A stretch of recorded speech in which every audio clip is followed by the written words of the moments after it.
Hello and welcome back to English Refine. You are listening to The Deep Dive, which is, well, it's a place where we take your English from that sort of stiff, textbook correct style to real world natural. Yeah, real world natural is definitely the goal. Exactly. And if you've ever felt like you know all the grammar rules, but you still sound, I don't know, a bit like a robot when you speak, you are in exactly the right place. Oh, I know that feeling all too well. We've all been there. We are here to polish the rough edges, unpack the nuance, and really help you become a confident, fluent speaker who connects with people, not just, communicates data to them. I'm your host and guide for today, ready to obsess over the tiny details that make a massive difference. And I am right here with you. I'm taking the role of the learner in the room today. Okay. I've got my notebook out. I've got a mountain of sources, podcasts, articles, research papers, and honestly, I've got a bit of a headache. A headache. That sounds ominous. What exactly is the topic we are diving into? The future. Or, specifically, how we talk about plans.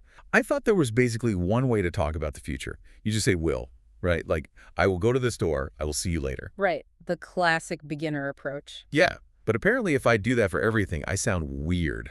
Weird is a strong word, but let's say you might sound a bit like a futuristic robot butler. Or maybe a very dramatic king from a fantasy novel. See, that is exactly what I want to avoid. I don't want to sound like a robot butler. I just want to sound like a normal person having a coffee. Naturally. But the rules seem so contradictory. Sometimes it's going to, sometimes it's will, sometimes it's the present tense. It feels like native speakers just make it up as they go along. It can definitely feel that way when you're looking at it from the outside, but I promise you, there is a logic to the madness. And that is our mission for this deep dive today. I am so ready for some logic. We are going to master future plans. Yeah. We are going to move beyond those flat grammar tables and get into the actual psychology of English.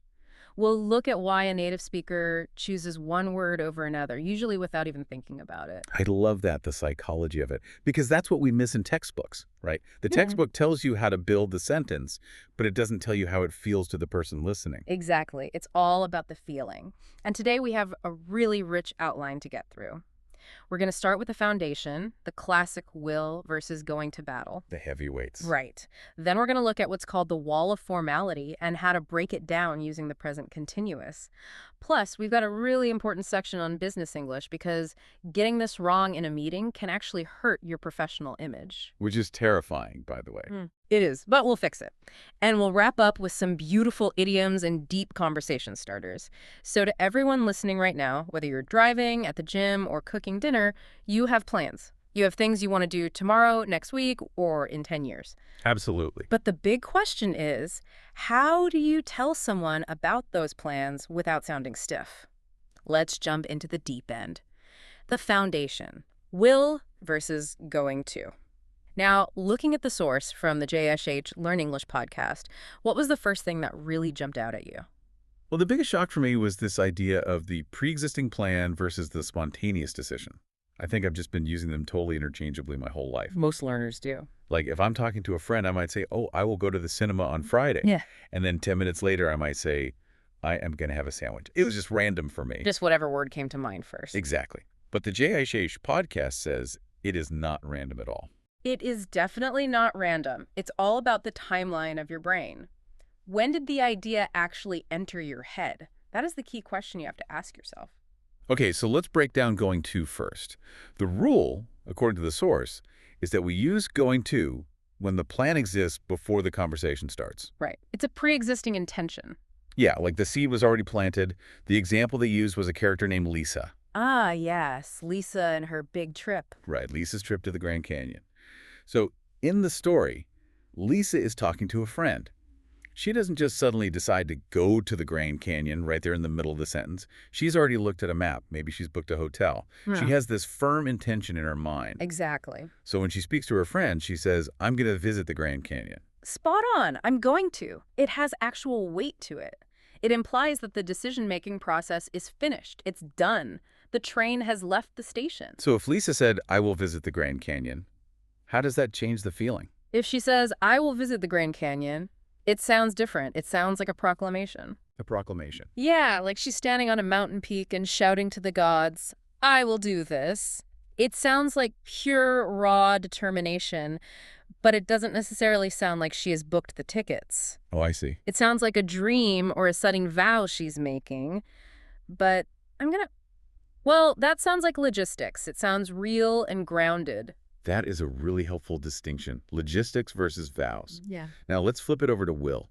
The source says will is for decisions made at the exact moment of speaking. Yes. The light bulb moment, the snap decision. They had this perfect example called the restaurant menu test. And I have to say, this is where I realized I make mistakes all the time. A menu test is an absolute classic. Walk us through it. I really want to live in this scenario for a minute. Okay, so picture this. You and I are at a restaurant, a really nice one. We're looking at the menus. The waiter comes over. Let's say his name is Pierre. Okay, Pierre the waiter. I like it. And Pierre asks, "Are you ready to order?" Right, and I'm looking at the menu. I haven't decided yet. I'm torn between the salmon and the chicken. Exactly. You are actively deciding. And then, suddenly, you make your choice. You pick the chicken. Yeah. In that exact second, you look up at Pierre. What do you say? I say I'll have the chicken. I'll have the chicken. You use will. Yes. Now, here's my big question. Why can't I say I am going to have the chicken? Because technically, I have a plan now, right? My plan is to eat the chicken. Well, you can say it. Grammatically speaking, it's not illegal. Pierre will definitely understand you and he'll bring you the chicken. But if you say, I'm going to have the chicken, it sounds like you decided this 3 days ago. It sounds like you called the restaurant last week and told them, listen, reserve the chicken for me. It is my destiny. Okay, so going at two implies way too much history for a dinner order. Exactly. It Okay. sounds too heavy for a split-second decision. I'm going to have the chicken. It sounds like you've been obsessing over it. I'll have the chicken is light. It's reactive. Reactive. I like that word. It basically means, given the options in front of me right now, I selected this one. That is so subtle, but so important. So will is always a reaction to the present moment. Yes, that's the best way to think about it. Reaction versus pre-planning. The JISH source had another character, Tom. Lisa invites him to the Grand Canyon. Right. And he didn't know about the trip 5 seconds ago. Exactly. So he can't say, I'm going to come, because he didn't have a plan. He reacts. He says, wow, that sounds great. I'll come. Spontaneous. I'll come. Precisely. Now, I want to pause on something you just did there because it is crucial for sounding natural. You said, I'll come. You didn't say, I will come. Oh, right. The contraction. The source made a really big point about this. Native speakers almost never say the full I will in casual conversation. Never is a strong word, but yeah, rarely. Very, very rarely. Why is that, though? Is it just laziness? Because in my language classes, my teachers always emphasized enunciating very clearly, I will go. It's definitely not laziness. It's all about flow and connection. Think about it. When you say I will help you, you are putting a block between the I, which is you, and the help, which is the action. It creates a little gap. Exactly. It creates a tiny pause, and that pause can sound hesitant, or it can sound overly formal, like that robot butler we talked about earlier. I will get the door. It does sound a bit cold, actually, like you're being forced to do it. It does. But when you say I'll, it blends together. I'll get the door. It sounds eager. It sounds like the I and the action are happening almost simultaneously. It's just so much friendlier. So a quick pronunciation tip for everyone listening. It's aisle. It rhymes with aisle, like in a supermarket, or file. Yes. I'll call you. I'll see you. It's much softer. Okay, speaking of I'll help you, that brings us to another category from the sources, offers and promises. The research says these are almost exclusively will territory. Yes. This is a very consistent rule. If you see someone struggling with a really heavy box, you don't walk up to them and say, I am going to help you. Because that sounds like, I planned to help you yesterday. Exactly. It sounds like a premeditated strategy. You've been stalking them, waiting for them to lift the box. That's a bit creepy. Very creepy. An offer is a reaction to a problem. You see the problem, the heavy box, and you react in the moment. I'll take that for you. I'll help you. And promises work the same way. Like, I will always love you. Or, I'll pay you back tomorrow. Same exact logic. A promise is a commitment that is made at the moment of speaking. Even if you mean it for forever, the act of making the promise happens right now. I won't tell anyone. I'll be there. Okay, I am really starting to get the feel of this. Yeah. Will is for the now. It's for the spark of decision, the offer, the promise. And going to is for the then, the plan that was already sitting in my head. That is a brilliant summary. You've nailed the foundation. But because English loves to keep us on our toes, there is one little curveball the sources mention. Oh no, what is it? Predictions based on evidence. Ah, yes, the weather report. JISH mentioned this specifically. If there's physical evidence, something you can actually see or hear in the moment, we tend to switch back to going to. So if I look out the window and I see huge, dark, black clouds rolling in, I don't say, it will rain. No, you say, it's going to rain. But why? I just decide to say it right now. I'm reacting to the clouds. Why isn't it will? Because the evidence suggests the plan is already in motion. Nature has already decided. Nature's itinerary. Right. The clouds are the proof. You aren't guessing. You are reporting on a process that has already started. If you say, look at that car, it's going to crash. You see it swerving. It is actively happening. That makes a lot of sense. It's not my plan, but it is a plan. The universe's plan. Deep, but yes. The universe has booked the rain. Okay, so that is the foundation. Will versus going to. I feel a lot better about that. But the sources didn't stop there. The All Ears English episode introduced something that honestly terrified me a little bit. They called it the wall of formality. Oh, this is a huge concept, and this is really where we move from intermediate to advanced. This is where you stop sounding like a student and start sounding like a native speaker. The wall of formality. Basically, they argue that if you use will for all your future plans, you are building a wall between you and the listener. You sound stiff. You sound distant. Think about it. If you ask me, what are you doing this weekend? And I look at you and say, I will visit my grandmother. It sounds polite, but maybe a bit cold. Like you're keeping me at arm's length. It sounds like I am briefing you, like a press conference. It implies distance. So what is the alternative? How do I break the wall? You use the present continuous. Present continuous. The ing form. Like I am eating, I am sleeping. But that is for right now. That's for things happening this very second. Usually, yes. But in spoken English, we use it constantly for future arrangements, especially social ones. Instead of saying, I will visit my grandmother, I say, I'm visiting my grandmother this weekend. I'm visiting. Do you hear the difference there? I'm visiting. It sounds, I don't know, softer, more casual. It sounds connected. It sounds like a fixed reality in your life. I'm meeting my cousin. We're going to a concert. I'm flying to Mexico. It feels very confident. Like there is zero doubt that this is happening. That is exactly it. It is the confidence of a fixed arrangement. And because it's so confident, it allows you to be casual. You don't need the formal, rigid structure of will.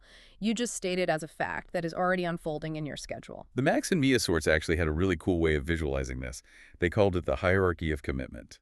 I love a good hierarchy. Let's climb the ladder then. This is great for you listeners to visualize. Okay, so picture a ladder with 3 rungs. Level 1 is at the very bottom. This is the least committed. This is for dreams, hopes, vague ideas. Here we use phrases like, I hope to, or I'd like to. Right. No ticket booked, no money saved, just a nice thought floating in the air. Exactly. Like, I hope to visit Japan someday. Then, level 2 is the middle rung. Intention. This is where going to lives. You have made the decision, you are planning it, but maybe you haven't bought the non-refundable tickets quite yet. You're saving money, you're looking at flights on your laptop, it's a real plan. I'm going to visit Japan next year. And then level 3, the top of the ladder. Fixed arrangement. This is the present continuous. Example, I'm flying to Tokyo on March 12th. Boom. Done deal. It is in the calendar. I'm flying. Not I will fly. Not even I'm going to fly. Just I'm flying. It's funny because as a learner, I always thought will was the strongest word. I will do it. But actually, in terms of real-life plans, the present continuous seems so much stronger.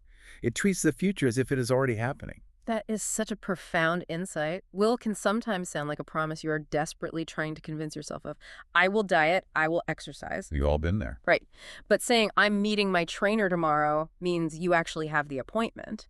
The money is paid. You have to go. Wow. Okay, so if I want to sound reliable and natural, Mm-hmm. I should use the present continuous for my schedule. I'm meeting, I'm leaving, I'm starting. Exactly. And doing that breaks down that wall of formality. It makes you sound like an insider, a friendly insider. Now, we had a listener question mentioned in the All Ears English source, Asami from Japan. She asked about an even more specific kind of tricky tense, the future continuous. Ah, the will be doing tense. I will be waiting. We will be closing. This one drives me crazy. Why add so many words? Why say I will be visiting my parents when you can just say I am visiting my parents? It seems totally redundant. It's not redundant. Well, the best word for it is cinematic. Cinematic. Okay, you're going to have to explain that. The future continuous, the will be doing structure, puts the listener right inside the action. It paints a picture of an ongoing process happening in the future. Okay. If I say, I'll work on Tuesday, that's just a flat fact. But if I say, I'll be working on Tuesday, I'm asking you to imagine me sitting at my desk, typing away right in the middle of the action. So it emphasizes the duration, the actual experience of doing the thing. Yes. And because of that duration, it has a very special social function in English. It softens things. It makes everything sound polite and matter of fact. Give me an example of this softening. How does that work? Imagine you want to ask a colleague for a ride home, but you really don't want to inconvenience them. You could ask, will you drive past the station? That's very direct. It almost sounds like a demand. Exactly. But if you ask, will you be driving past the station? Will you be driving past? It sounds like, is this something you were doing anyway? That is it. It implies, is this part of your natural flow?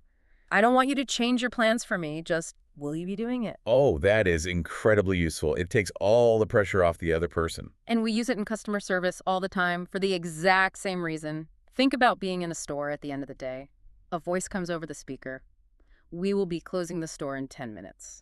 Right. They don't say, we are closing the store now, get out. Exactly. It sounds softer. It sounds like a gentle process, not a door slamming in your face. This is the gentle tense. The gentle cinematic tense. Max and Mia had a great dialogue about this in their source material. Blake and Nina were dreaming about their futures. Yes, I remember that. They kept saying, this time next year. A classic prompt. They said things like, this time next year, I'll be living in London. I'll be drinking coffee in a cafe. I'll be walking to work. See how visual that is? I'll be living. I'll be drinking. You can actually see the movie playing in your head. If they just said, I will live in London, it's just a fact on a piece of paper. I'll be living as a whole life. So, rule of thumb, if you want to dream, use the future continuous. If you want to be polite, use the future continuous. Perfectly put. Okay, we've covered the dreaming part.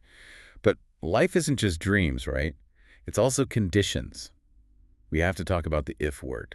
The first conditional. The ultimate reality check. Max and Mia brought this up, and it's so true. You can't just plan in a vacuum. I will buy a Ferrari. Well, sure, but how? We need the structure of if condition, then result. This is where so many learners trip up, and it's such a small grammatical thing, but it is a dead giveaway that you're not a native speaker. It's the if I will mistake, isn't it? It is. I hear it every single day. If I will have time, I will call you. If it will rain, I will stay home. And logically, you have to admit, it makes perfect sense. Both things are in the future. The rain is in the future. The staying home is in the future. Why on earth can I use will for both halves of the sentence? Because English hates repetition. We just don't need two wills. The word if already sets up the future context for the whole sentence. So in the if part of the sentence, the condition clause, we use the present simple. So just if it rains. Correct. Even though we are talking about tomorrow, if it rains tomorrow, present tense. And then the second part of the sentence. That part gets the will. I'll stay home. If it rains, I'll stay home. If I get the job, I'll move. If she calls, I'll answer. Perfect. Yeah. Present plus will. It makes you sound logical, grounded, and grammatically It precise. really adds realism. It shows you're a planner, not just a dreamer. If I save enough money, I'll take that trip. That sounds like a solid plan I can actually trust. Exactly. And trust is a great segue into our next section. We've been talking about grammar rules for a while now, but rules are useless without context. You need to see how these words live in the wild. Context is king. And I want to start with the most important context of all, the weekend. The universal topic of conversation. The ESL Kid Stuff source had this activity called the W question strategy. And I know it was technically designed for kids, but honestly, it is exactly how I talk to my friends at a bar. It is. Conversation is like a tennis match. You can't just serve the ball over the net and walk away. You have to rally. Exactly. But a lot of learners do exactly that. It goes like this. Me. What are you doing this weekend? You. I'm watching a movie. Me. Okay. Painful. Dead silence. The conversation just dies. So the strategy is to use the W words to keep the ball in the air. Who, where, when. Let's role play this for the listeners. Real speed. Show us how a native speaker digs for details using the exact structures we just learned. Okay, let's do it. Hey, finally Friday, right? What are you doing this weekend? Oh, thank goodness it's Friday. I think I'm going to catch that new sci-fi movie tomorrow night. Oh, nice choice. Who are you going with? Just a couple of friends from my old job. We try to meet up once a month. That's cool. Where are you guys going? The downtown theater? Yeah, the one with the reclining seats. We're aiming to get the 7 p.m. show so we can grab dinner after. Nice plan. See?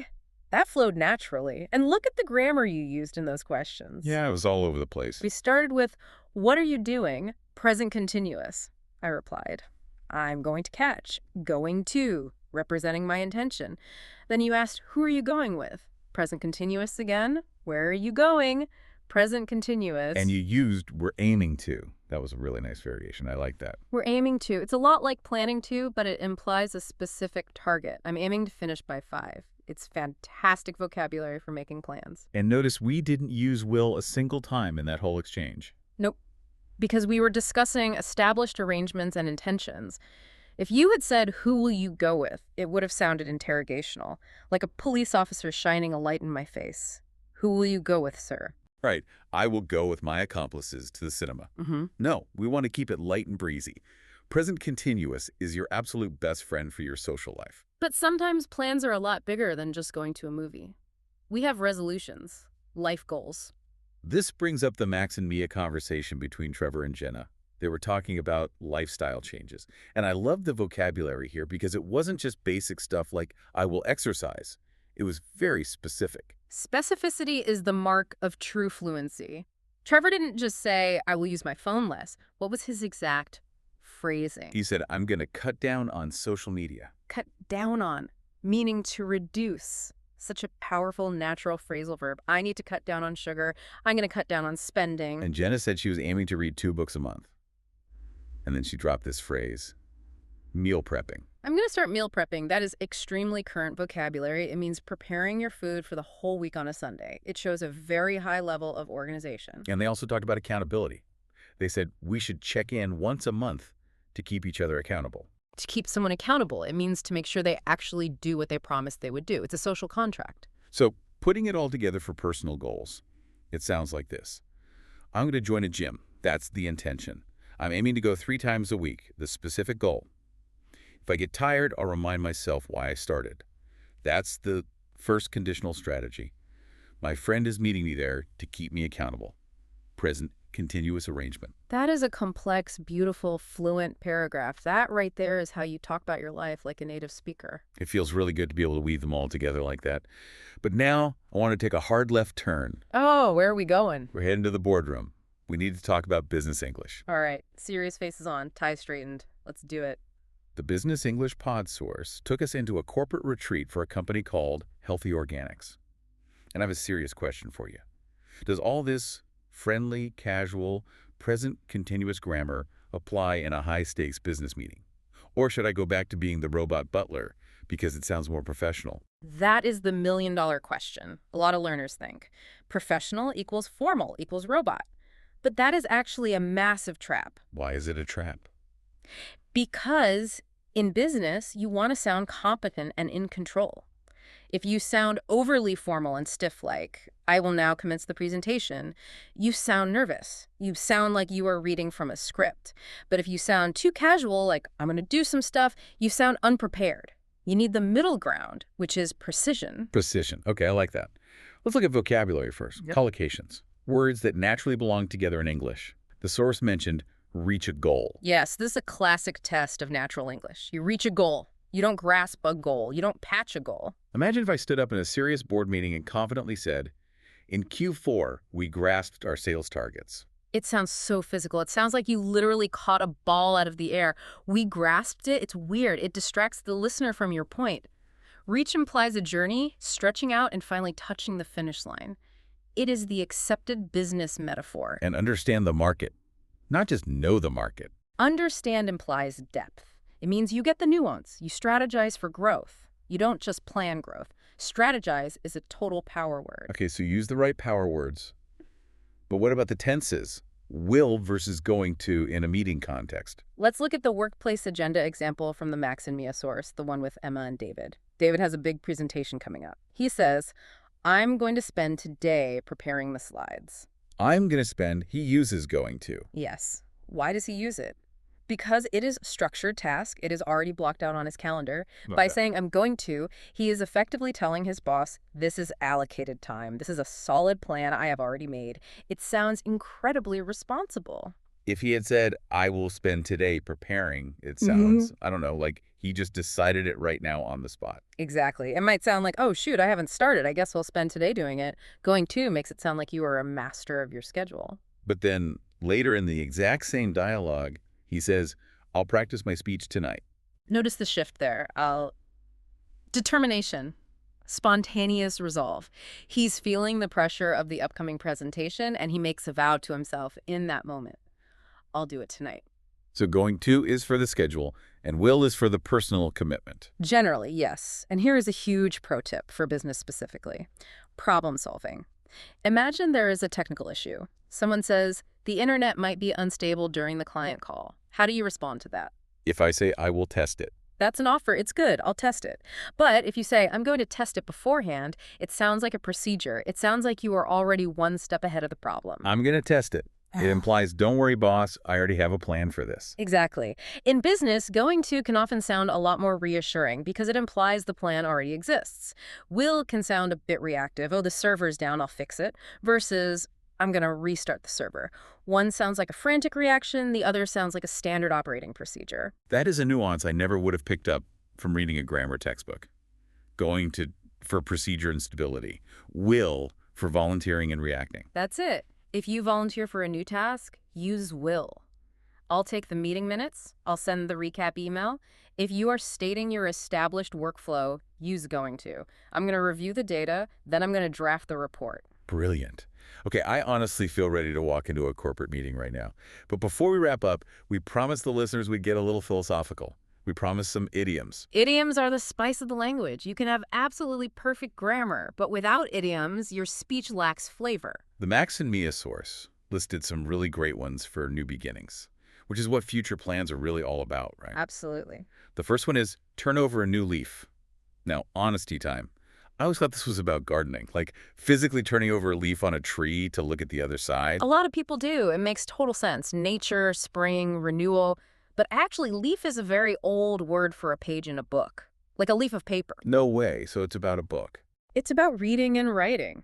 When you finish a bad chapter or a messy page full of mistakes and scribbles, you turn over a new leaf. You turn the page to a fresh, totally blank side. I love that so much more than the gardening explanation. It means you are starting a brand new chapter of your life. The past is stuck on the other side of the page. Exactly. I was lazy last year, but I'm turning over a new leaf. I'm going to study English every day. Beautiful. Okay, what about start from scratch? Start from scratch. This means building something entirely from zero, a totally fresh start with no advantages. Where does it come from? Scratching an itch. No, think about a foot race. In the old days, way before we had nice painted white lines on rubber tracks, they would just scratch a line in the dirt with a stick. That was the starting line, the scratch. So if you start from scratch, you are back at the very beginning line. No head start. Right. It's often used when a plan completely fails. The project was a total disaster. We have to scrap it and start from scratch. It sounds frustrating, but also kind of liberating. You get to build it right this time. And then there's the tennis one. The ball is in your court. An absolute business favorite. Like, I've sent you the proposal. The ball is in your court. It means it is your turn to act. I can't do anything else. I have to wait for your move. It's a fantastic way to shift responsibility politely. I've done my part. The ball is in your court. And finally, the bucket list. The ultimate list of plans. Things to do before you kick the bucket, which is a slang way of saying die. Yeah. It's a bit morbid, but we use it so positively. We do. It's all about capturing your grandest dreams. Skydiving, learning French, visiting the pyramids in Egypt. You just say, that's on my bucket list. Speaking of bucket lists and big dreams, the My Lingua Academy source had these deep questions, conversation starters. And I think this is the perfect way to practice everything we've learned today, because you can't answer these questions with just yes or no. Let's try one out. Throw a deep question at me. Okay, let's see. Do you think people will still use cars in 50 years? Ooh, notice the question. Do you think people will? It asks for a prediction. My answer. Honestly, I don't think we'll use cars. I think we'll be relying on autonomous pods. Or maybe we'll be working entirely from home in virtual reality so we won't need to travel at all. Nice usage of the tenses. We won't need, which is a prediction. We'll be relying, which is future continuous, visualizing the state. We'll be working. You really painted a picture there. Your turn. Do you think you'll still be living in the same city in 10 years? That is a tough one. I hope to be living somewhere warmer. That's level 1, desire. If I save enough money, I'll move to the coast. First, conditional, realism. but honestly, I'd probably still be living here because my family is here. Hmm. Prediction and probability. See how nuanced that answer is. It's not just, I will move. It's, I hope. If I save, I probably will be. You express desire, condition, and probability all in 3 short sentences. It feels much more honest. It captures the actual uncertainty of the future. And that is what true fluency is. It's not about knowing the rules. It's about having the tools to express your reality. Your reality is complex, so your grammar needs to be flexible. I feel like I have a full toolbox now. I have the menu test for spontaneous decisions. I have the wall of formality breaker using present continuous. I have the cinematic future continuous. I have the business strategy of going to versus will. Yeah. And I have the idioms to make it all colorful. You are fully equipped, but having the tools and using the tools are 2 very different things. Here comes the homework. You know it. We have a challenge for every single listener. I want you to take a moment, pause the audio if you need to, and write down 3 plans for tomorrow. Just 3. You have to use 3 different structures. Okay, let me try to model this for them. Plan 1, something fixed. I'm having lunch with my mom at 12:30. Present continuous. Perfect. Friendly, fixed arrangement. Plan 2, an intention. I'm going to try to finish that book I started. Going to. Good. It's a goal. It's a plan in your head. Plan 3, a spontaneous promise to myself, made right now. You know what? I'll go for a run in the morning. Well, Yes! That sounded exactly like a decision you just made. You felt the energy of it. I'll go for a run. that's the challenge, everyone. Write your 3 sentences. Say them out loud. Feel the difference in your mouth. I'm meeting. I'm going to. I'll. And remember, and I am speaking to you as a friend here, don't be afraid of getting it wrong. Seriously. Yeah. I've been studying this for a week to prepare for this deep dive, and I still slip up. I still catch myself saying, I will go, when I definitely mean I'm going. And that is completely okay. Communication is about connection, not perfection. If you say, I will have the chicken, the waiter is still going to bring you the chicken. The world won't end. You're just refining your skills. You're polishing. Exactly. We are English refined, not English perfect. I love that.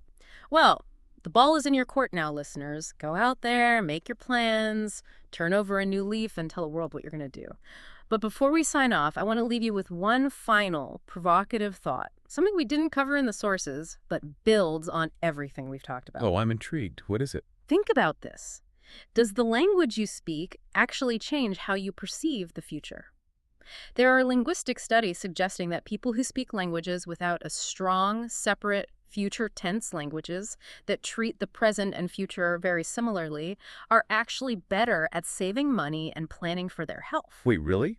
Because the future feels closer to them. Exactly. Mhm. Because grammatically, the future isn't some distant, separate reality. It's happening now. So as you practice these English structures, ask yourself, is the grammar changing how far away tomorrow feels? Wow, that is going to keep me up tonight. Good. Mull it over. Thanks for diving deep with us today. This has been an absolute blast. It really has. Have a fantastic week, everyone. See you the next deep dive. Bye for now.